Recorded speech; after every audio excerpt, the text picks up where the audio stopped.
تمام خدمات اجتماعی از بیمارستان ها، یعنی ایشون خدماتی به مملکت ما کرد که اروپا با همه این ادعاش هنوز یک دونش رو نمیتونه اجرا بکنه، که یکیش اون تغذیه رایگان باشه. عرضم به خدمتتون که شیرخوارگاه، رسیدن به بچهای بی سرپرست، تمام مراکزی که درست کرد، مراکز فرهنگ. ایشون سال 1338 ملکه ایران شدن. 1338.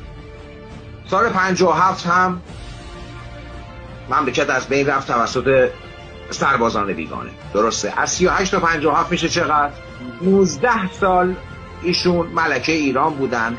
4 فرزندم آوردن که هر کدوم بگیم اگر مثلا 1 سالم مسئلهش میشه فقط 15 سال.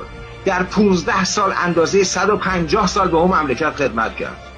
ایشون 15 سال ملکه ایران بود، 150 سال به اون مملکت خدمت کرد. توف به شرفش کسی بخواد به ایشون بی احترامی بکنه. چرا اساساً شهبانو رو نوک پیکان قرار داد؟ که همین وجود ایشون باعث اون امید مردم ایران به روزهای روشن. برای همین شخصیت ایشون رو همه جوره میخوان بزنن که مردم باید حواسشون باشه. دومی مطلب، نهاد سلطنت اگر یا شاهنشاهی، این نهاد اگر پا بر جا موند با تمام حملاتی که 57 به این ور شد، رسانه هایی که در اختیار دشمنان ایرانه و تمام مسائلی که در جریان هستیم، اگر این نهاد پا بر جا موند که امروز مردم صدا میزنن، به یمن شرف اولیا حضرت شهبانو فرح پهلوی نگه داشتیم رو. یعنی شهبانو فرح باید تندیس طلایی ساخته بشه، چون تاریخ ما به شاهنشاهی ما بسته است و ایشون این نهاد رو نگه داشت.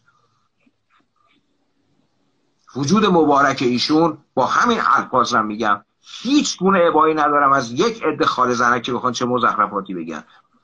باید این احترامات رو برای ایشون گذاشت. وجود مبارک ایشون دقیقاً بانی این شد که این نهاد پابرجا موند. آریای عزیز، موقعی که شهبانو فرح پهلوی همسرش رو از دست داد، ایشون جزء 5 زن مطرح جهان بود. تیپ تاپ ترین مردان دنیا آرزوی داشتن که دستبوس این بانو برن. ایشون حتی ازدواج نکرد جلوی طبیعت خودش، که اگر این کارو میکرد کار غلطی نکرده بود.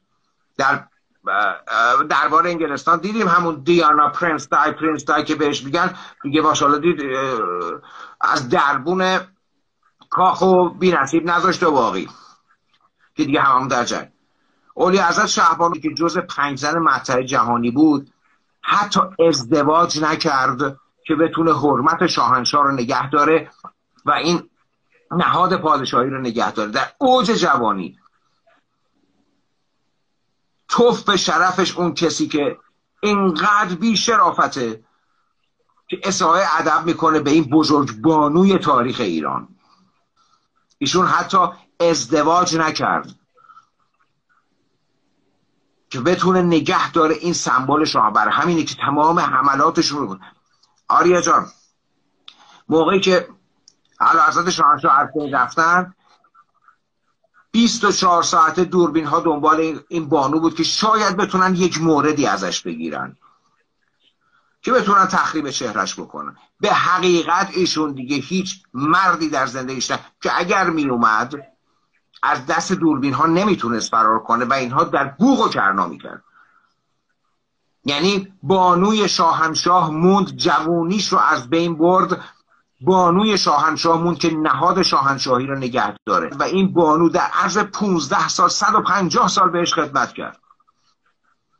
به این میگن یک ملکه، یک توانا، به حقیقت دختر کوروش کبیر. و پس اون نگه داشتن این نهاد با این همه در میون این همه دشمن، به همین علت هم هستش که تمام این نوک حملات رو به ایشون بردن. وظیفه ماست که ازشون پدافند بکنیم. هر ایرانی که شرف داره، هر ایرانی که به حقیقت به نطفه پدرش شک نداره، این رو وظیفه خودش باید بدونه که مثل رگ گردنش باید شهبانو رو، همونجور که رگ گردنت رو محافظت میکنی، حرمت شهبانو فرح پهلوی رو باید نگه داشت و باید پاس داشت، چون این زن بزرگ زن تاریخ ایرانه.